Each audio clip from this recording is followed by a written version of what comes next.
Muy buenas tardes, amigas y amigos oyentes de Colectivo Burbuja. Os doy la bienvenida a un nuevo programa de Economía Directa. Hoy tenemos con nosotros a Jordi Llanos. Buenas tardes, Jordi. Hola, buenas tardes a todos. Tenemos también a José Luis Carretero. Buenas tardes, José Luis. Hola, buenas tardes. Y por último tenemos a un viejísimo conocido de Colectivo Burbuja y que por supuesto conocéis todos los oyentes de Colectivo Burbuja, que es David Cerquera. Bienvenido otra vez, David. Muy bien hallado y bueno, encantado de reconectar con vosotros y en Economía Directa especialmente, que es uno de los programas pues más seguidos por todos los de Colectivo Burbuja y que tiene un impacto mucho más allá de nuestro colectivo, claro. Gracias David, y desde luego digo que eres viejísimo conocido porque tú de viejo no tienes nada. No, yo ya estoy empezando con un poco de calvita y te equivocas ahí ya. Bueno, comparado conmigo desde luego. En fin, hoy vamos a hablar de temas de actualidad sobre el Bitcoin. El Bitcoin pues oficialmente ha superado ya a la burbuja de los tulipanes como la mayor burbuja de la historia, y lo consideramos en subida de precios pues tomando diferentes periodos de tiempo. También se han inaugurado los futuros sobre Bitcoin, nos hemos enterado de que hay gente hipotecando bienes para meterse en Bitcoin, en fin. La verdad es que tiene todos los ingredientes para que dé un problema realmente importante como siga subiendo, pero no solo para la gente que se ha metido, que se lo va a dar, casi por lo menos desde mi punto de vista, sí o sí, sino probablemente pueda ir mucho más allá si sigue subiendo la capitalización de esta moneda y se sigue inflando esta burbuja.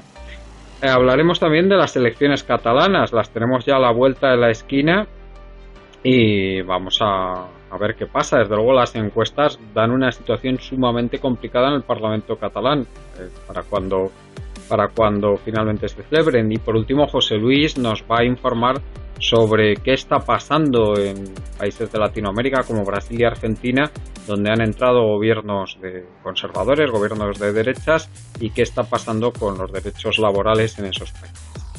Empezamos con el tema del Bitcoin y desde luego, Jordi, aquí tenemos un auténtico problemón a la vista, por lo menos ese es mi juicio. Yo ya he hecho mi apuesta y lo digo aquí en público, que el Bitcoin va a llegar por lo menos a $100.000 y cuando en cualquier momento a partir de entonces va a reventar, y no solo va a arruinar al 99% de quien esté metido ahí, sino que va a desatar una crisis financiera global.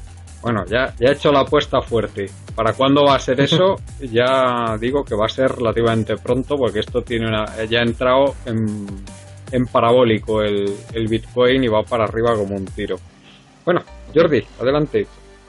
Sí, si el programa espacial norteamericano fuera tan rápido, seguro que llegaríamos a Marte enseguida, ¿no? Tan rápido como el Bitcoin.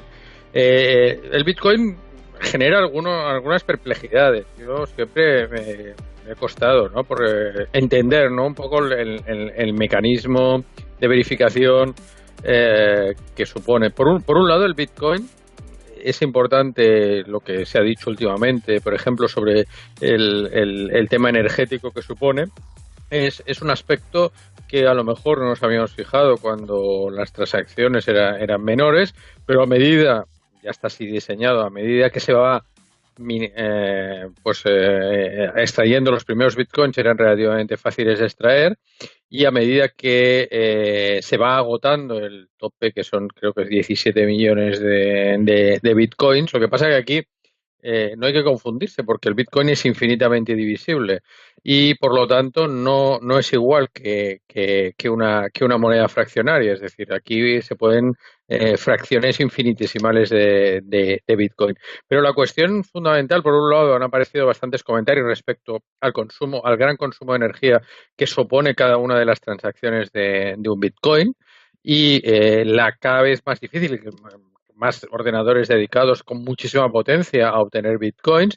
Evidentemente, eso solo es rentable mientras el bitcoin tenga un alto precio, pero otra cosa es como moneda, es decir, como un sistema no solo de depósito de valor, sino que facilita las transacciones sin la necesidad de una autoridad central, que eso es el gran atractivo para muchos, sobre todo de corriente austriaca, ¿no? Eso han visto ahí digamos, con su, digamos, poco cariño por los bancos centrales, han visto en el Bitcoin una moneda, digamos, que cumple con todas sus expectativas.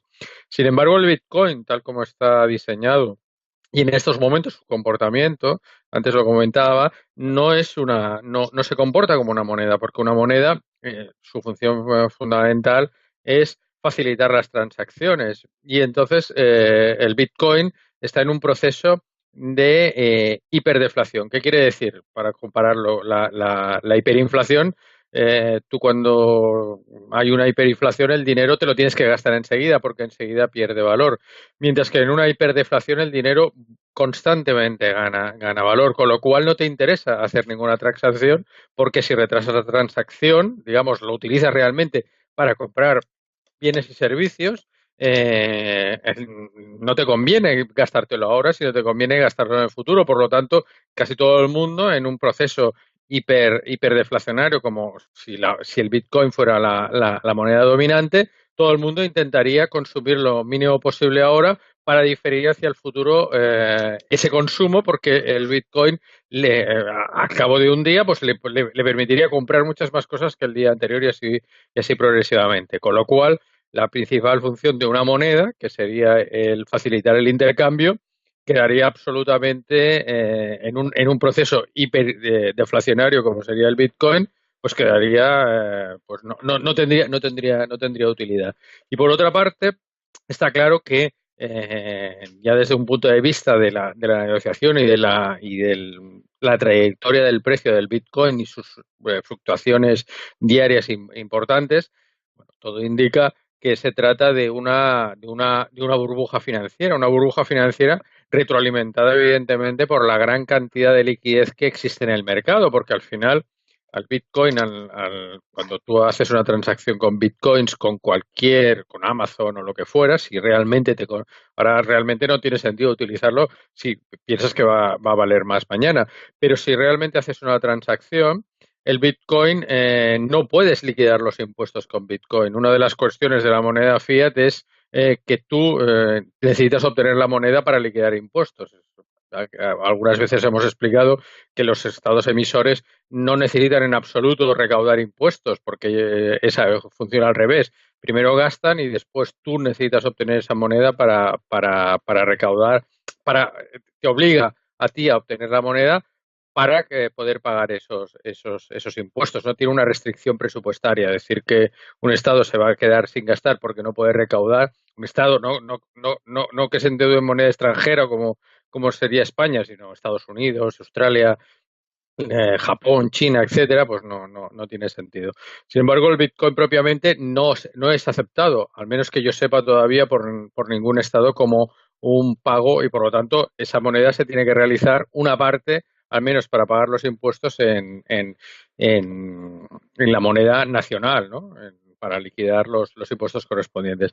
Sin embargo, lo que está haciendo el Bitcoin es el típico comportamiento. Se ha comparado, sobre todo por la gran burbuja de los tulipanes, ¿no? De los bulbos de tulipán, que ocurrió en Holanda, ¿no? En el siglo XVI.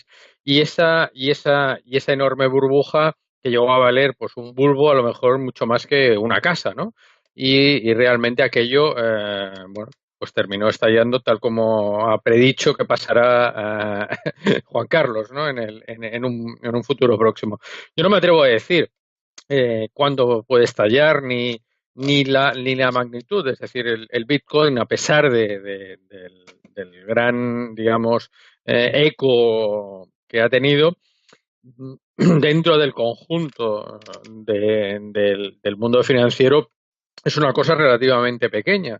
Sin embargo, claro, las posibilidades que eso tenga de generar un efecto en cadena en este momento a mí realmente se me escapan. Si eso, es decir, la propia, el pinchar esta burbuja va a generar consecuencias más allá de la propia burbuja del Bitcoin. Sin embargo, sí que es verdad que es una oportunidad para aquellos que les gusta el riesgo de ganar muchísimo dinero. Es decir, no quiere decir que sea una burbuja, porque precisamente las burbujas son el mejor sitio para hacer grandes fortunas, porque es donde uno tiene que saber Sí, sí, meterse, ¿no? tú fíjate, Jordi, que el fundador o el creador del Litecoin, que es otra moneda que está de esas, bueno, hay muchas Sí, criptomonedas y el Litecoin es otra, él mismo ha salido a la palestra porque ha subido muchísimo también el Litecoin, porque la burbuja, como es el mercado que más capitaliza, se habla siempre del Bitcoin, pero la burbuja existe en muchas otras, sí, como el sí, Ethereum y otras. Pues sí. el creador del Litecoin ha salido a la palestra hoy mismo y ha dicho que por favor que no se meta nadie, que no se pueda permitir perder el dinero que está metiendo en criptomonedas, porque es que puede perder hasta la camisa, ¿eh?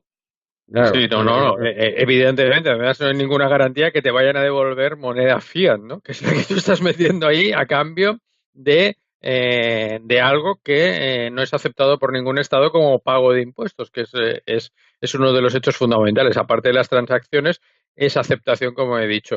A mí, que estemos diciendo eso sobre la burbuja no quiere decir que alguien diga, no, pero es que evidentemente, es una manera de ganar muchísimo dinero, pero siempre que te lo puedas permitir.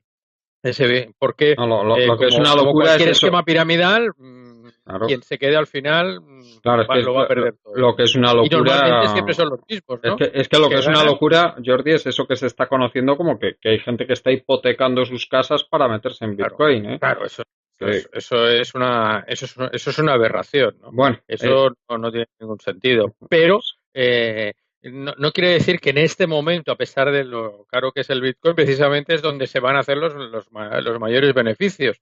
Claro, para unos para apostar cuantos. tienes que tener el colchón suficiente o la cabeza subir y saber salir a tiempo. Y normalmente es lo que suele suceder y que he dicho, ¿no? Siempre suelen pringar los mismos, ¿no? Sí, Entonces, los últimos en llegar son los que aguantan y sobre los que se desmorona la pirámide, ¿no? El esquema sí, Ponzi, que es el Bitcoin. sí. Bueno, David, adelante. ¿Qué piensas tú de esto que está pasando con las criptomonedas y especialmente el Bitcoin? Eh, Bien, a mí me llama mucho la atención, ¿no? El comportamiento cómo empezó el Bitcoin, ¿no? Que parecía que era una moneda alternativa al sistema financiero que había sucumbido en el 2009 y cómo se ha convertido en un refugio para especuladores y que está utilizando el propio sistema financiero, ¿no? Para especular y no para salirse un poco de los males que habían provocado la burbuja financiera. Entonces, por ese lado, pues estoy de acuerdo, yo creo que lo ha explicado muy bien Jorge Llanos, que es el efecto deflacionario de esta moneda, que tiene un cap, que también hay muy pocos bienes y servicios que hay pocas transacciones en bienes y servicios denominados en esta moneda y encima pues que no está reconocido por ningún estado, no sirve para pagar impuestos, con lo cual queda fuera de todo el trabajo y la producción. A mí me llama muchísimo la atención, como digo, esta paradoja, ¿no? De los que creían que podría ser la solución un poco y los que yo creo que se van a quedar otra vez en manos de los grandes especuladores de Wall Street que estén metiendo ahí grandes sumas y que saben cuándo meterse y cuándo salirse. Pues dicen que está llegando, que está con tendencias pues exponenciales en escalas logarítmicas, ¿no? Lo cual están subiendo de una forma vertical y esto no augura nada bueno. También aquí hay el problema de la fantasía de lo apolítico, como lo llamó Yanis Varoufakis en uno de los artículos que dedicó al Bitcoin hace ya tiempo, en 2013. Es un artículo bastante interesante y ahí describe un poco todo este efecto deflacionario que ha explicado Jorge Llanos y varios otros, y a mí me parece fundamentalmente que es esta ilusión, ¿no? De lo apolítico, de que pueda haber una moneda política lo más peligroso para mí, ¿no? Porque al fin y al cabo, pues esto supone una transacción económica y que exista un sujeto, que exista un cuerpo político, que exista una sociedad, que existan clases sociales, trabajadores. Y bueno, si obvias todo esto, pues estás creando una sociedad que todavía no conocemos, ¿no? Y no sé por dónde puede salir este tipo de experimentos, más allá de lo que parece, pues eso, una especulación salvaje. José Luis, adelante. Sí, yo creo que es evidente que estamos ante el inflado exponencial de una burbuja y que tarde o temprano se va a romper, ¿no? Es algo, el Bitcoin al fin y al cabo es algo que se mueve en un mundo etéreo y virtual donde no hay correspondencia ninguna con la economía real. No hay ningún tipo de bienes o de riqueza que pueda justificar exactamente el valor del Bitcoin. Es un valor puramente convencional que se establece en el marco de una serie de bolsas descentralizadas, donde además tampoco existen toda la serie de mecanismos de control o de regulación que puedan existir en las bolsas organizadas de los distintos estados. Es más, el Bitcoin está dando todos los pasos necesarios para convertirse en esa mega burbuja y para tener ese estallido en algún momento determinado. Tanto por el hecho, por ejemplo, de que recientemente han empezado a emitirse una bolsa de Chicago, en una de las bolsas de Chicago, va a ser dentro de 6 días, en otra, futuros del Bitcoin, lo que permite, por otra parte, especular a corto, es decir, especular a la caída del precio del Bitcoin, lo cual empezaremos a ver a partir de ahora, decía uno de los grandes, no me acuerdo exactamente cómo se llamaba, pero uno de los dos grandes gurús del management de Estados Unidos que iba a empezar, que estaba esperando precisamente este momento para empezar a especular a corto contra el Bitcoin.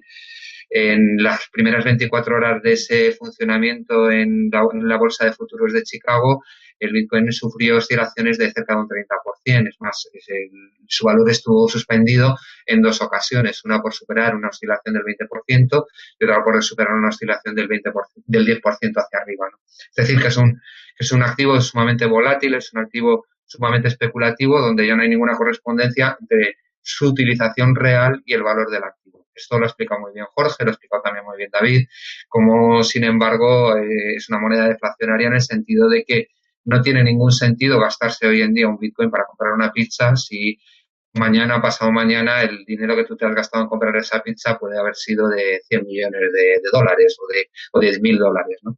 Es decir, que no tiene ningún sentido utilizarlo como moneda y como valor de cambio en estos momentos. Al mismo tiempo, pues vemos que las casas de cambio de Bitcoin están también empezando a tomar medidas, como por ejemplo no dejar de cambiar en moneda fiat, en dólares, más de 500 dólares al día a aquellos que tienen monederos de Bitcoin. De tal manera que uno está condenado a la especulación y no puede sacar de golpe aquellas cantidades que tenía en un primer momento. Y vemos también, muy relacionado con las grandes oscilaciones que se producen en el mercado, que hay datos que indican que cerca del 40% de los bitcoins en estos momentos en circulación están en manos de un grupo muy reducido de personas, de unas 1.000 personas, a las que se conoce como las ballenas del mercado de Bitcoin. Es decir, que es una gente que además tiene una serie de relaciones entre sí, porque probablemente son también gente que entró en el primer momento en el mercado, que poniéndose de acuerdo, cosa que además puede hacer sin ningún tipo de limitación, porque recordemos, se trata de bolsas descentralizadas sin regulación legal y por lo tanto no existe tampoco ninguna regulación que evite o que impida o que limite la posibilidad de que determinadas personas se pongan de acuerdo para determinar el precio de la moneda, en este caso del activo. Por lo tanto, esas pocas personas con grandes movimientos pueden provocar grandes oscilaciones muy grandes en un mercado limitado del que tiene el 40%. Obviamente, también es muy posible que en el caso de un estallido de la burbuja, gran parte de los activos que están ahí, o sobre todo esos activos o esa gente que sepa que consiga sacar el dinero lo antes posible, busque otro mercado de especulación parecido, como puedan ser el resto de criptomonedas como el Ethereum, el Bitcoin Cash, que ha subido mucho últimamente también, o el Litecoin. Es decir, que al fin y al cabo lo que vamos a ver es toda una serie de casinos financieros, que es al fin y al cabo de lo que estamos hablando, que se van a ir retroalimentando unos a otros y que veremos que los grandes especuladores tienen al final todas las ventajas para vencer a ese pequeño inversor que pretenda en un momento determinado conseguir algo de bitcoins hipotecando su casa y hipotecando probablemente su vida. Esto no quiere decir, sin embargo, el hecho de que sea una burbuja, que no haya futuro para las criptomonedas. Yo creo que es evidente que la tecnología de bloques, el blockchain, es un avance tecnológico que va a enviarnos a una una nueva era en el marco del funcionamiento financiero, en el marco de las monedas, y que por lo tanto vamos a ver nuevas experimentaciones como pueda ser la del petro en Venezuela, que lo está utilizando, es la criptomoneda que ha sacado Nicolás Maduro como una forma de obtener divisas para el país en un momento que está renegociando la deuda externa, o pues como cada vez mayores rumores de que los bancos centrales pueden en un momento determinado empezar a plantearse la posibilidad de emitir sus propias criptomonedas y por lo tanto operar con monedas virtuales y operar con esta tecnología de bloques, o como monedas alternativas que buscan evitar también los problemas y la capacidad de convertirse en activo especulativo del Bitcoin, como puede ser el Faircoin puesto en marcha por la Cooperativa Integral Catalana. Es decir, existen posibilidades de experimentar con este mundo de las criptomonedas, pero está claro que en estos momentos el Bitcoin es un activo puramente especulativo que no responde para nada a aquellos objetivos para los que se creó, es decir, no consiste, no es una moneda que permite cambiar bienes por moneda, etcétera, etcétera, no permite actuar en un mercado con él, porque al fin y al cabo estamos viendo que esos bandazos especulativos que se dan lo impiden, y obviamente también es cierto que en un activo especulativo de este tipo habrá mucha gente que acabará perdiendo todos sus ahorros y probablemente aquello que necesitaba para su vida. Bueno, no sé si queréis comentar algo más sobre esto antes de pasar al siguiente tema, David o Jordi. No, a mí me gustaría que como ha quedado un poco en controversia vamos, tu visión, Juan Carlos, de que ves que esto sí que puede tener repercusiones a nivel Sí. de estabilidad financiera, y no sé si podías comentarnos un poco más. Sí, bueno, es que depende un poquito. O sea, ahora mismo tenemos una capitalización que, si no me equivoco, a día de hoy está rondando los 200.000 millones de dólares, ¿eh? Pero si realmente llega a multiplicarse el precio, como podría ocurrir, hay gente que está hablando ya de que podría alcanzar los 300.000 dólares, antes de reventar la burbuja. O sea que yo tampoco estoy diciendo una locura con los 100.000 dólares. Y también hay gente que los expertos están manejando entre 40 y 300.000 dólares, el punto donde creen que esto puede irse al garete. Pues entonces tened en cuenta que sobre 100.000 dólares, y habrán salido también más bitcoins al mercado para entonces, pues cada vez habrá minando más gente, pues tendremos una capitalización que rondará los 3 billones de dólares.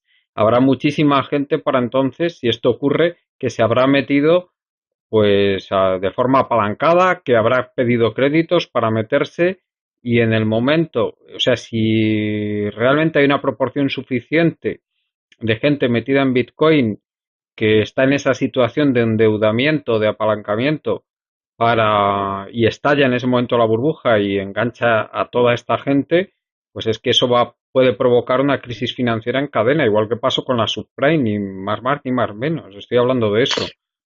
Claro. Lo que pasa es que la minería cada vez es exponencialmente más difícil. Y lo que decía, está ligada a un consumo creciente de energía. Sí, no lo dudo. Si por eso hablo de 3 billones de capitalización, si no hablaría de más. O sea, claro, haciendo un cálculo más o menos de cuántos bitcoins más podrían haber salido al mercado para entonces, pero bueno, que podría ser algo menos, tal vez 2 billones y medio sobre 100.000, pero bueno, que da igual. Tened en cuenta que el Lehman Brothers eran, si no recuerdo mal, 800.000 millones de dólares. Sí, ahí el tema es que empiezan a hacer derivados sobre este Bitcoin, sí, y futuros y una serie de otros productos ligados a esto que entonces... Claro, eso, Lehman no era tan importante como realmente Bank of America y AIG, que eran los que garantizaban, porque realmente a Lehman le dejaron caer, claro. Pero el problema es que después caían los demás, que eran muchísimo más dinero. Pero el problema, aunque la banca americana está en mejores condiciones ahora que en 2007, pero sin embargo la europea, por ejemplo, está peor. La banca china también está en una posición delicada. Es decir, si realmente provoca un aumento fuerte de la morosidad, claro. es que esto puede provocar una reacción en cadena, un volumen de quiebra de ese calibre, que estamos hablando, pues eso, de que pueden ser 2 billones, 3 billones de dólares. Si llega a 300.000 dólares, podríamos estar hablando ya de 6 o 7 billones de dólares. ¿eh? Vamos a ver, desde un punto de vista financiero, esto es lo más viejo del mundo, es decir, la compra apalancada. ¿Me explico? O sea, no, lo que se está haciendo y lo que genera este tipo de burbujas es la compra apalancada, donde solo una parte, digamos, se invierte, el resto es crédito que de un porcentaje, ¿no? El típico margin call, ¿no? Que se llama, y eso es lo que inicia los procesos, digamos, de caída de la burbuja, ¿no? De reventar la burbuja, de caída de la pirámide. Y ahí es donde, bueno, pues es muy difícil de determinar, pero se sabe que va a terminar. Es decir, que en un momento determinado, pues ahí van a producirse sucesos, digamos, todos alineados en un lado. No es un sistema ergódico donde los sucesos se reparten de manera proporcional en todas partes, ¿no? Se llaman sucesos de cola gorda y entonces ahí es donde se producen realmente las crisis profundas. Es muy difícil saber cuándo se va a producir, pero sí que se sabe que se va a producir, porque es evidente que esto lo que genera son las compras apalancadas típicas a base de crédito, y eso, bueno, pues provoca este tipo de burbujas que, como tú dices, podía llegar incluso a los Claro, 300.000 claro, claro. dólares, Es claro. que Sí, sí. realmente lo que pasó en 1929 en Wall Street fue algo similar, o sea que mucha gente se había metido a comprar acciones a crédito. Claro, es Y eso, que y eso, y eso fue lo que Eso provocó. es que la banca europea le dé ahora por conceder créditos al consumo, ¿no? Y que la gente empiece a Sí, meterla ahí sí, en el podría Bitcoin. ser. seguro que Deutsche Bank hace alguna cosa así, porque son unos cracks. Yo me espero cualquier cosa, ¿eh? Ya he visto lo visto, vamos. Y el tiempo que podría tardar en hincharse la burbuja hasta tal punto, pues bueno, eso es difícil de prever, pero vamos, o puede llevar un año perfectamente, ¿eh? Y lo mismo resulta que revienta antes, y si revienta en el nivel que está ahora o poco más, pues hombre, tampoco va a provocar grandes daños, ¿eh? Al sistema financiero mundial. Eso Sí, es. ahora, si reventara ahora no No, tendría no, sería ningún. una cosa bastante limitada, ¿eh? El daño que Claro, provocaría. pero lo que es irónico es que, de hecho, la burbuja y el sistema depende de la liquidez que generan los bancos centrales, ¿no? O Sí, sea, el exceso de liquidez de los bancos es una moneda que tal, pero toda la especulación se genera a través de ese exceso de, digamos, esa gran liquidez que se ha generado por las QEs, ¿no? Por eso, por quitar activos, digamos, de alta calidad del sistema que ahora tienen los bancos centrales, y por incitar al riesgo, ¿no? Y el riesgo no ha llevado a una mayor inversión productiva, como era de esperar, sino a intentar reinflar las burbujas o a crear unas nuevas, y esta ha sido una de las nuevas y más novedosas, sí, ¿no? sí, la verdad es que teníamos una conversación unos cuantos economistas hace, bueno, yo no, yo ya sabéis que no soy economista, pero bueno, los otros sí eran, hace hace unos meses, sobre cuál iba a ser la burbuja que iba a reventar, y la verdad es que no nos poníamos de acuerdo y no salió el Bitcoin en ningún momento, hace unos meses, para que os deis cuenta. Sí. Y yo no lo veía claro, cuál podía ser en aquella discusión. Y bueno, pero Mm. ahora ya empiezo a verlo. La que tiene más puntos, ¿no? Sí, sí. Bueno, pues si queréis pasamos ya al tema de las elecciones catalanas y Jordi, te voy a dar paso otra vez, tú que estás allí en Cataluña, para que nos digas cómo se ve la cosa. Desde luego las encuestas auguran una situación bastante dificililla, para los pactos post Sí. 21 de... Pero yo sobre las encuestas, o el promedio de las encuestas, ¿no? Que hay bastantes análisis y tal, quisiera no tanto centrarme, sino un poco la mirada más larga respecto a lo que podríamos llamar qué efectos ha tenido esto para la izquierda transformadora, o realmente lo que yo llamaría, digamos, en Cataluña. Como la cicuta, poco más o menos, ¿o qué? Exacto, ¿no? Es decir, ¿por qué continúa siempre? O sea, es reiterado, ¿no? Es decir, digamos, las CUP, las candidaturas de Unitat Popular y els comuns, no tanto por lo que ellos representan, sino por sociológicamente. No estamos hablando de 22 diputados de 135, ¿no?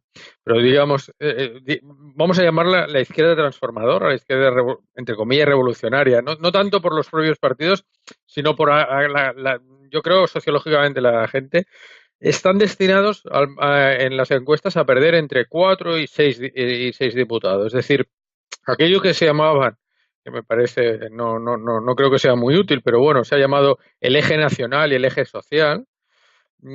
Está claro que el eje nacional se ha ventilado todo lo demás y eso ha destinado a estas candidaturas, al menos desde el punto de vista de las encuestas, a una disminución de su importancia. Y por otra, y eso yo creo que es aleccionador, los partidos del régimen del 78 en Cataluña, que serían el PD, la antigua Convergència i Unió y el Partido Socialista, el Partido dels Socialistes de Cataluña, ahora mezclados, porque parte de Unió, como sabéis, ha ido a parar al PSC, la parte de Duran y Lleida y todo ese partido ha ido a parar, el Espadaler, el número 3 del PSC.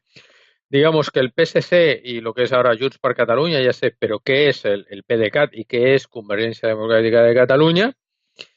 De una caída en barrena, bueno, pues ahora han visto frenada esa caída en barrena y un inicio de remontar. Es decir, con la mirada larga, con las luces largas, vemos que ese proceso sobre todo se ha decantado hacia la derecha, hacia una parte. Alguien ya decía que Puigdemont ya se está comportando como un viejo carlista, ¿no? O sea, y desde ahí, desde Bruselas, ¿no? Con unos compañeros muy extraños de viaje, ¿no?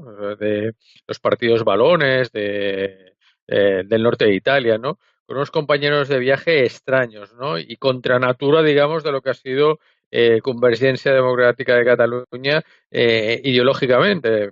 Pero bueno, eso ya es otra cuestión. Pero sí esos dos ejes, es decir, la izquierda otra vez vuelve a perder, en mi opinión, porque no tiene un discurso, o sea, le falta un discurso y siempre va a remolque el discurso de los demás. Se frena en cierta manera estos partidos que parecían estar en caída libre. Convergencia estaba en caída libre y el PSC estaba en caída libre.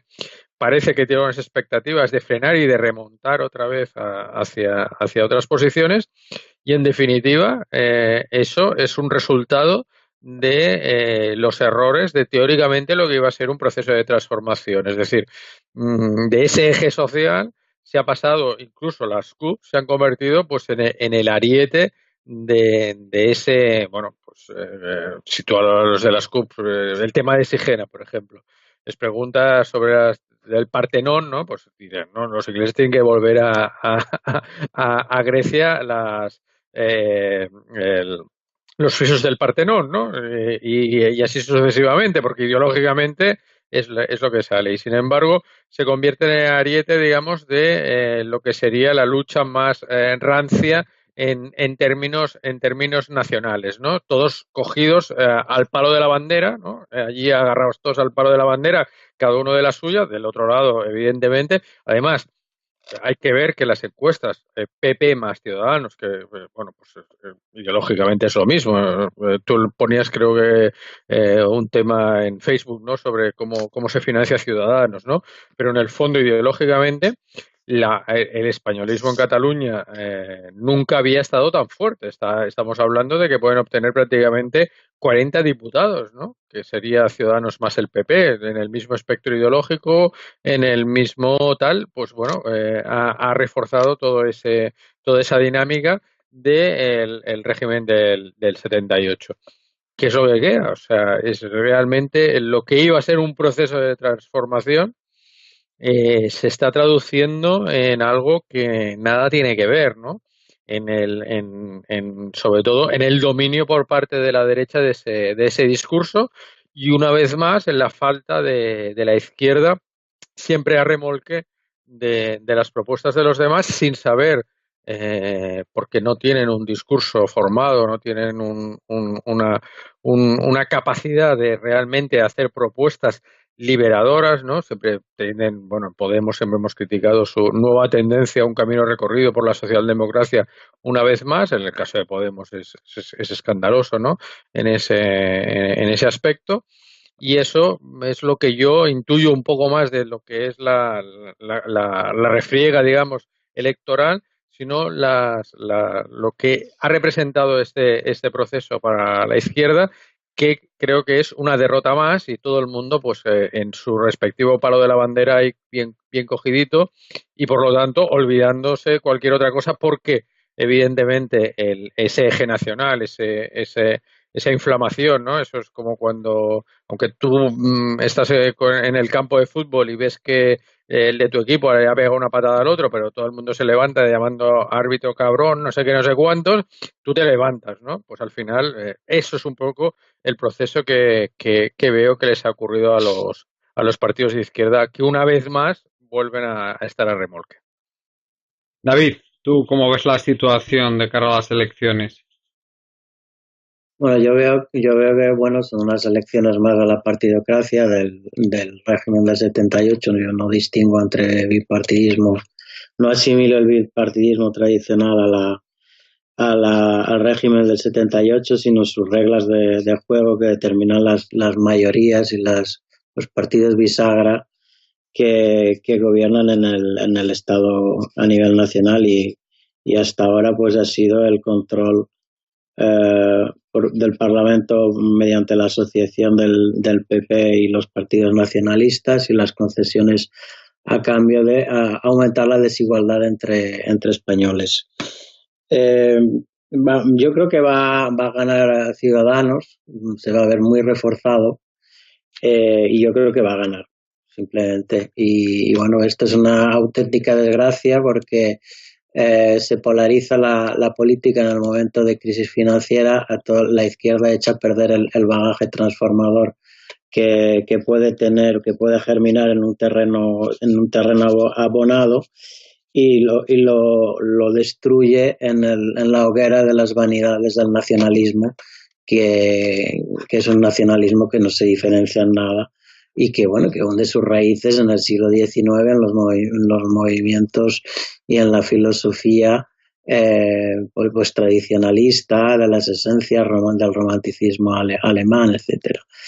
No tiene nada que ver esto con los principios universalistas de la Revolución Francesa, y para mí es una auténtica pena que este ciclo haya sido completamente desaprovechado por la izquierda, centrándose en estas cuestiones que al final pues vemos cómo se van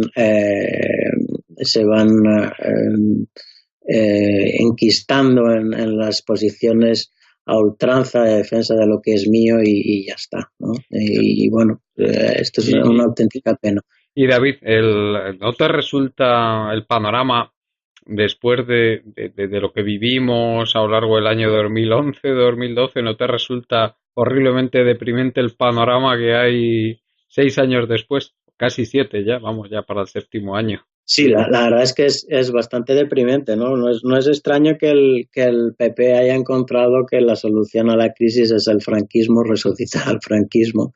Esto, pues, hay gente que le sorprende. A mí no me sorprende, como tampoco me sorprende lo de Sigena, porque ya creo que el Parlamento catalán había rechazado el derecho de autodeterminación en el caso saharaui, en un caso similar. Esto no es completamente deprimente porque, pero bueno, si se acepta, una vez que aceptas que los ciudadanos pues o las personas tienen una tendencia a no transformar su pensamiento, sino simplemente a corroborar sus creencias a través de la consulta, pues la prensa digital, etcétera, y que es muy muy difícil, aunque le pongas el experimento delante de los ojos, que cambien de opinión. Pues si aceptas esto, pues dices, bueno, pues estamos donde debemos de estar.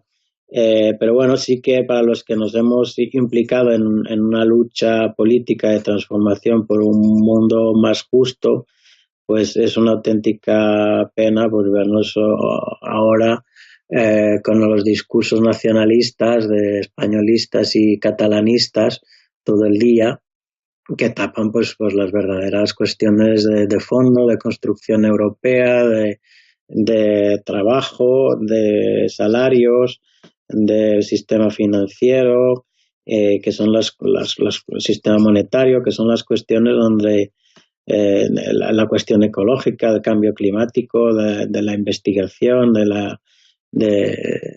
la justicia social, estas cosas quedan completamente enterradas por este discurso nacionalista. Y bueno, yo creo que más que centrarnos en las proporciones de quién va a ganar, quién no va a ganar, pues teníamos que centrarnos un poco en ver cómo podríamos recuperar la igualdad entre españoles, que está muy mal, cada vez está peor. Hay más desigualdad no solo por el sistema económico neoliberal, sino por todas estas contrapartidas que produce el régimen del 78. Y bueno, yo creo que hay un tema bastante claro, y es centrar el nacionalismo realmente en lo que es, ¿no? Y el catalanismo es una ideología que no es una ideología emancipadora para nada, aunque se haya contrapuesto al franquismo. Sin franquismo no tendría este aura, ¿no?, de emancipación, pero que al fin y al cabo tienen un tronco común. Y bueno, hay una entrevista muy interesante a Reyes Mat en Infolibre, y yo creo que es bastante interesante que los oyentes pues puedan bucear un poco en esta entrevista, porque hemos olvidado muy rápidamente lo que supusieron los nacionalismos en el siglo XX. Yo creo que eso no hay que olvidarlo, y todo lo que supuso la izquierda, la lucha de la izquierda contra esos nacionalismos. José Luis, adelante. Sí, a mí me gustaría, para centrar un poco mi opinión sobre el tema, hablar de dos notas definitorias de estos momentos que nos llevan a dos enseñanzas que podríamos sacar, o dos análisis que podríamos hacer en relación a la voluntad o al intento de transformar el mundo, de transformar este país, de transformar la península ibérica, ¿no?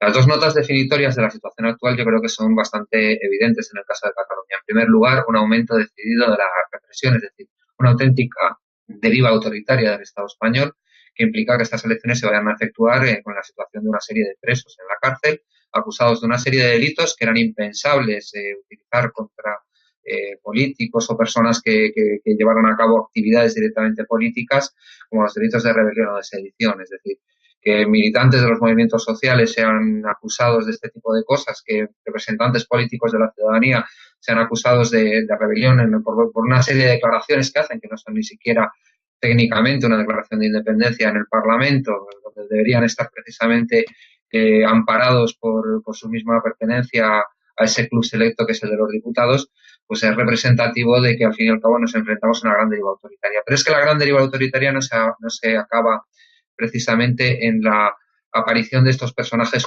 conocidos y famosos sobre los que se hacen esos lazos amarillos, sino que más de 800 personas se han visto perseguidas de una manera u otra a raíz de los hechos del 1 de octubre y de los días subsiguientes. Es decir, se han abierto procedimientos penales, se han abierto procedimientos administrativos, se han abierto diligencias por enaltecimiento del terrorismo, se han abierto diligencias por tweets realizados por la gente, por cosas que ha enseñado en las redes sociales, etcétera, etcétera. Es decir, hay toda una represión mucho más extendida, mucho más generalizada, que abarca también el hecho de que los militantes de la ultraderecha hayan podido ir por las calles de Cataluña en determinados momentos con absoluta libertad de actuación.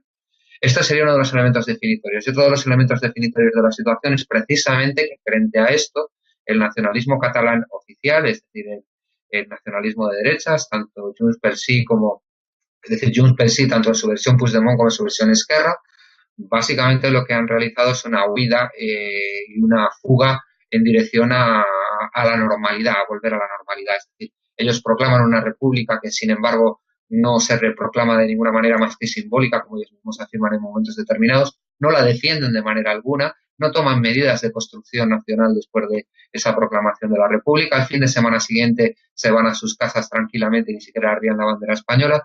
Es decir, que realmente no existe ninguna voluntad de llevar adelante esa declaración unilateral de independencia que habían manifestado, a la que habían llevado a la gente.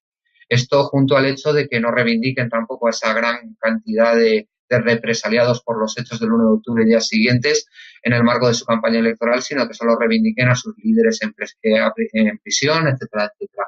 Y junto al hecho de que acepten directamente participar en unas elecciones que devenían directamente del artículo 55 de la Constitución y que rompen directamente con la legitimidad o la autolegitimidad que se había dado a sí mismo la supuesta República Catalana. Es decir, no se puede reivindicar una República Catalana cuando precisamente lo que estás haciendo son unas elecciones autonómicas dentro del marco del Estado español.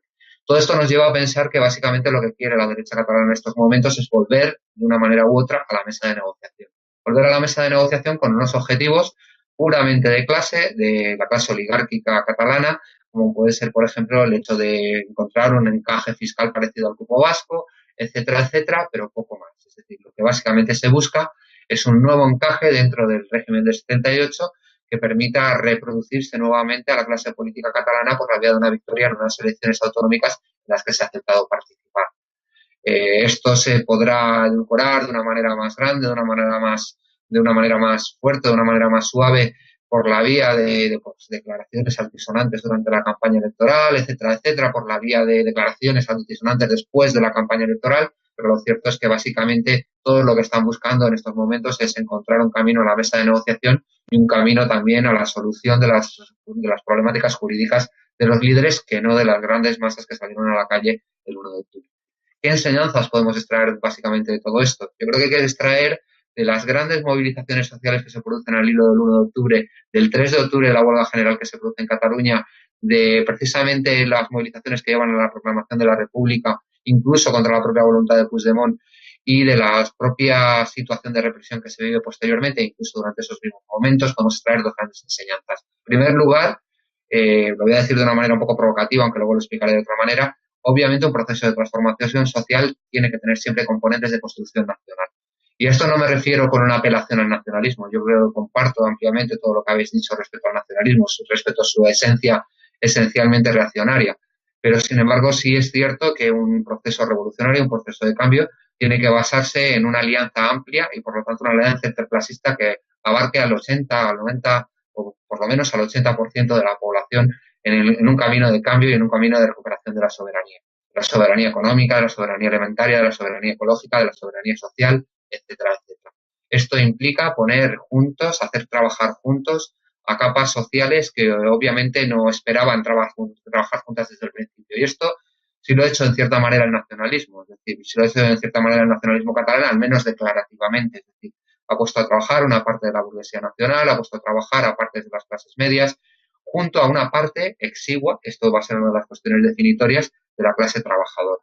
Y por lo tanto, esa gran alianza social que abarque a todos estos sectores, que son los sectores perjudicados por el avance de la economía oligárquica expresada por el neoliberalismo, es absolutamente necesaria, y ese proceso de recuperación, ese discurso en torno a la recuperación de la soberanía es absolutamente necesario. Pero junto a esa necesidad, yo creo que la segunda gran enseñanza es que precisamente ese proceso no se lleva a cabo si no tiene un componente social enormemente claro y directo. Es decir, si no son la clase trabajadora y principalmente las clases populares, las clases más bajas, las que llevan la iniciativa fundamental del proceso de cambio. Las que salen a la calle, las que toman las calles y las que generan una situación de doble poder lo suficientemente grande para hacer frente a la represión y para hacer frente a los mecanismos de encauzamiento de la situación que llevarán a cabo los poderes oligárquicos. Es decir, las revoluciones ideales de la clase media, las revoluciones de colores, solo ocurren cuando uno tiene el imperialismo de su lado. Es decir, cuando uno tiene de su lado los grandes poderes oligárquicos en situaciones de frontera como las de Ucrania, etcétera, etcétera.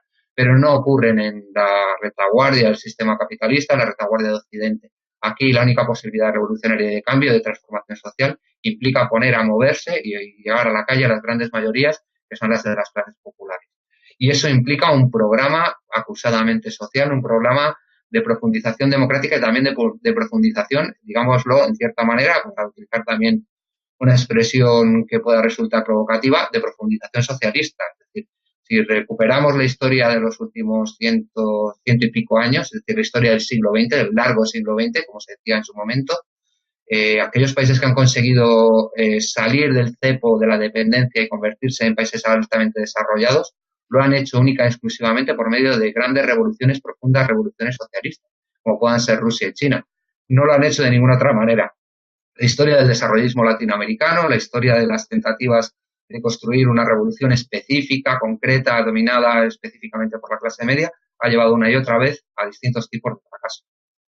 Bueno, desde luego lo que se está viendo a la vista de lo que se está sabiendo o creemos saber por las filtraciones de Anonymous, la financiación de Ciudadanos, es que realmente con toda esa interferencia de los grandes poderes económicos en el proceso supuestamente democrático, pues realmente queda totalmente desnaturalizada esa traslación de la voluntad popular al poder político que se supone que es la democracia, ¿eh? Y lo cual nos lleva inevitablemente a eso que has dicho tú, José Luis. Bueno, no sé si queréis añadir algo más. Yo creo que ahí vamos a ver la paradoja de cómo la gente, los trabajadores, bueno, y las capas sociales más desfavorecidas van a votar a Ciudadanos Sí, y bueno, esto yo creo que es lo que tiene que hacernos reflexionar, ¿no?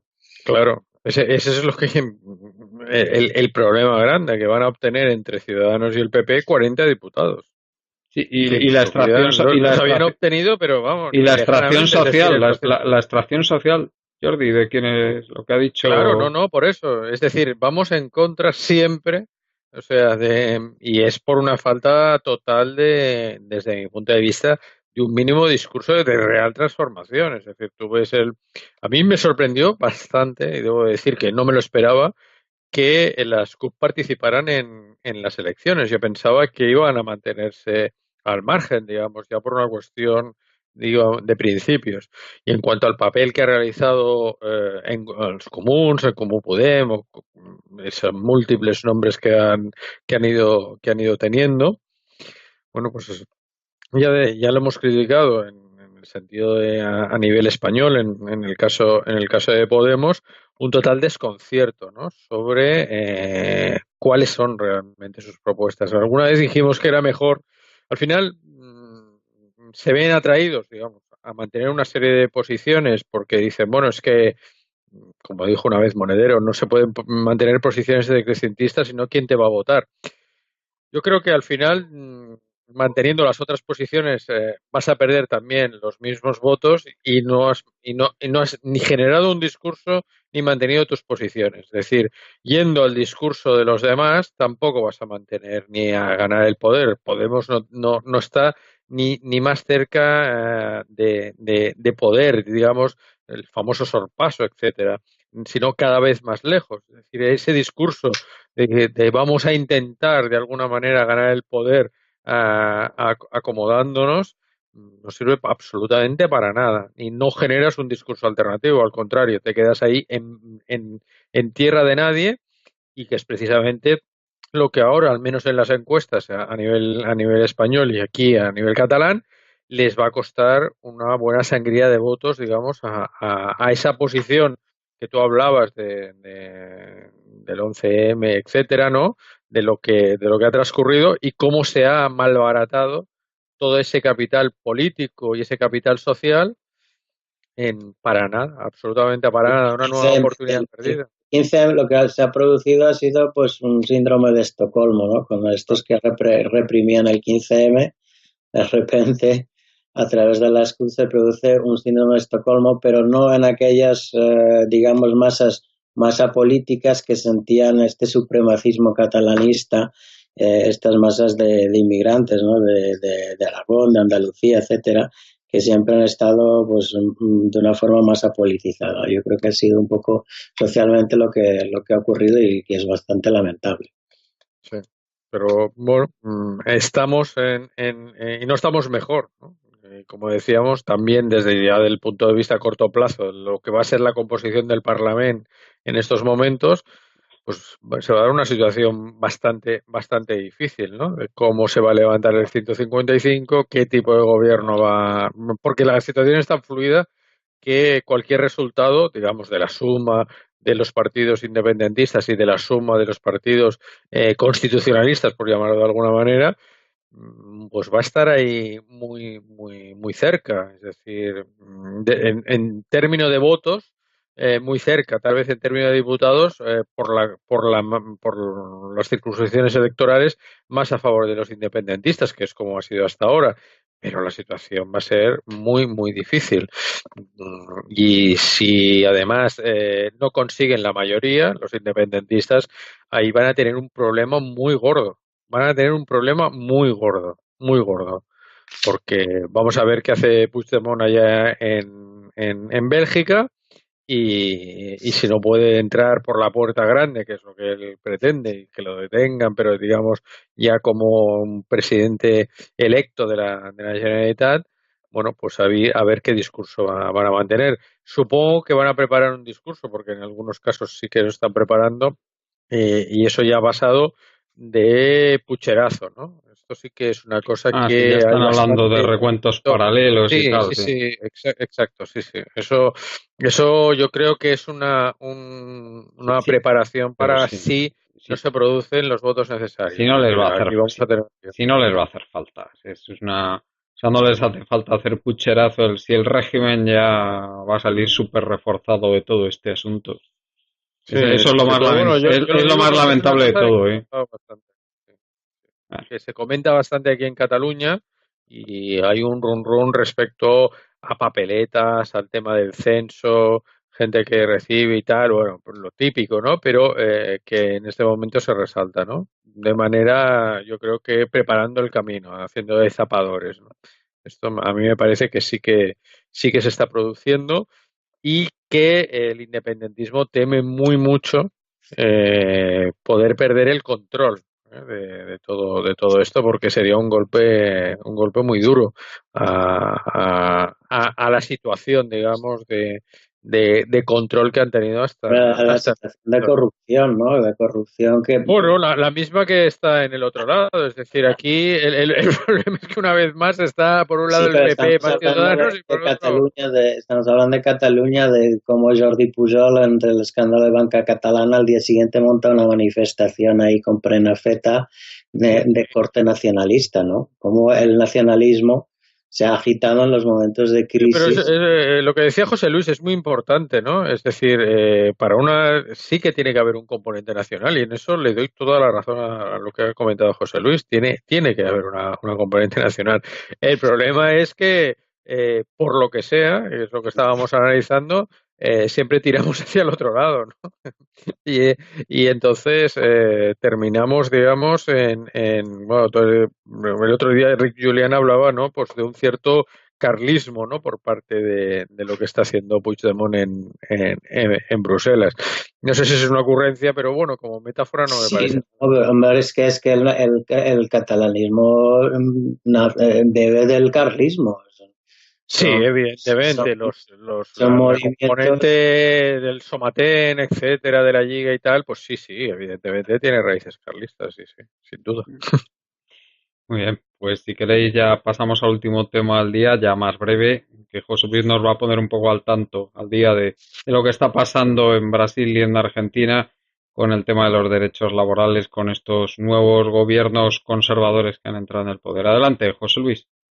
Sí, lo que encontramos en Brasil y en Argentina, sobre todo en el Cono Sur, es una vuelta a la derecha. Es decir, después de los gobiernos progresistas que dominaron los últimos años, pues a partir de hace 2 años, etcétera, se produce la llegada al poder tanto de Mauricio Macri en Argentina por vía electoral como de Michel Temer en Brasil por una vía de una especie de golpe palaciego en el Congreso de los Diputados brasileño. Junto a esta llegada de la derecha al poder en países donde se había puesto en marcha un sistema político, se había puesto en marcha una experiencia política desarrollista o fundamentalmente encaminada a limitar la dependencia con respecto al gran amo norteamericano y a generar un cierto estado de bienestar en estos países, pero lo que se produce es una involución absoluta por la vía de una generación de la puesta en marcha de unas políticas económicas profundamente neoliberales. En Brasil, por ejemplo, se realiza una reforma de las pensiones que realmente ataca los derechos de los pensionistas, se realiza una enmienda constitucional que limita el gasto público para 20 años, es decir, igual que aquí el 135 sirvió para determinadas cosas, allí se hace una enmienda constitucional que sirve para limitar el gasto público futuro para casi prácticamente una generación. Se realizan privatizaciones, se desregulan las actividades extractivas permitiendo la entrada en la Amazonía, se permiten maniobras militares que anteriormente no se realizaban tan abiertamente con el gobierno norteamericano, con el ejército norteamericano muy cerquita de Venezuela. Hay un avance tremendo de la ultraderecha y de la represión contra los movimientos populares y hay una gran reforma laboral. Y a mí me interesa descender un poco a las reformas laborales, aunque hablaré un poco de la política económica de los dos países, pero hay una gran reforma laboral en Brasil porque yo creo que estas reformas laborales también pueden ser el camino de lo que los laboratorios gerenciales están pergeñando para el resto del mundo de lo que les gustaría llevar a cabo. También teniendo en cuenta la base desde la que se parte en legislaciones menos garantistas que la española, ¿no? Pero la reforma laboral en Brasil pues plantea cosas como jornadas de 12 horas, que los acuerdos y convenios tengan preeminencia sobre la legislación, es decir, que no haya un principio de norma mínima que abarque a la legislación laboral con respecto a los convenios, que los contratos laborales pues, a su vez tengan también preeminencia sobre los mismos convenios, es decir, una individualización absoluta de las relaciones laborales, que se pueda contratar convenios laborales por parte de los empresarios con comisiones negociadoras no sindicales y donde los sindicatos no participan. Se amplían las posibilidades de externalización y terciarización. Se flexibiliza enormemente el despido, que es una especie de lugar común de todas las reformas laborales de todo tiempo y lugar.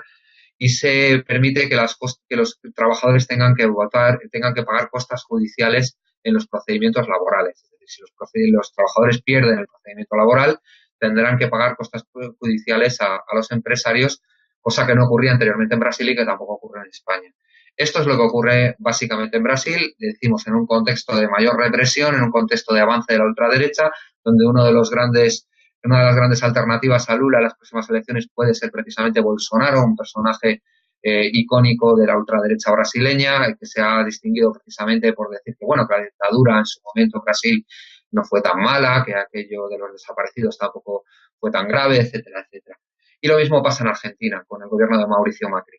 Lo que hemos visto es un proceso también de reprimarización de la economía, con toda una serie de medidas fiscales que se han puesto para favorecer a las grandes empresas agroindustriales de la soja, etcétera, etcétera, para también medidas que a su vez, sin embargo, han ido atacando de una manera u otra esas medidas fiscales y sobre todo los grandes acuerdos internacionales, uno que se está negociando con el Mercosur, o sea, con la Unión Europea, uno de Mercosur con la Unión Europea y otro los grandes acuerdos de la Organización Mundial de Comercio que se están negociando ahora mismo aquí en Argentina, pues este tipo de medidas han atacado fundamentalmente a la clase trabajadora y también a la clase media, porque hemos de tener presente que la asociación APYME, que es una asociación de pequeñas y medianas empresas, indicaba que las reglas de la OMC, las reglas que se están negociando en estos momentos en la OMC, significan una vuelta a las políticas económicas de los años 90, pero agravadas, pero peores. Y que en los 2 últimos años de gobierno de Macri se han cerrado entre 6.000 y 7.000 pequeñas y medianas empresas en Argentina.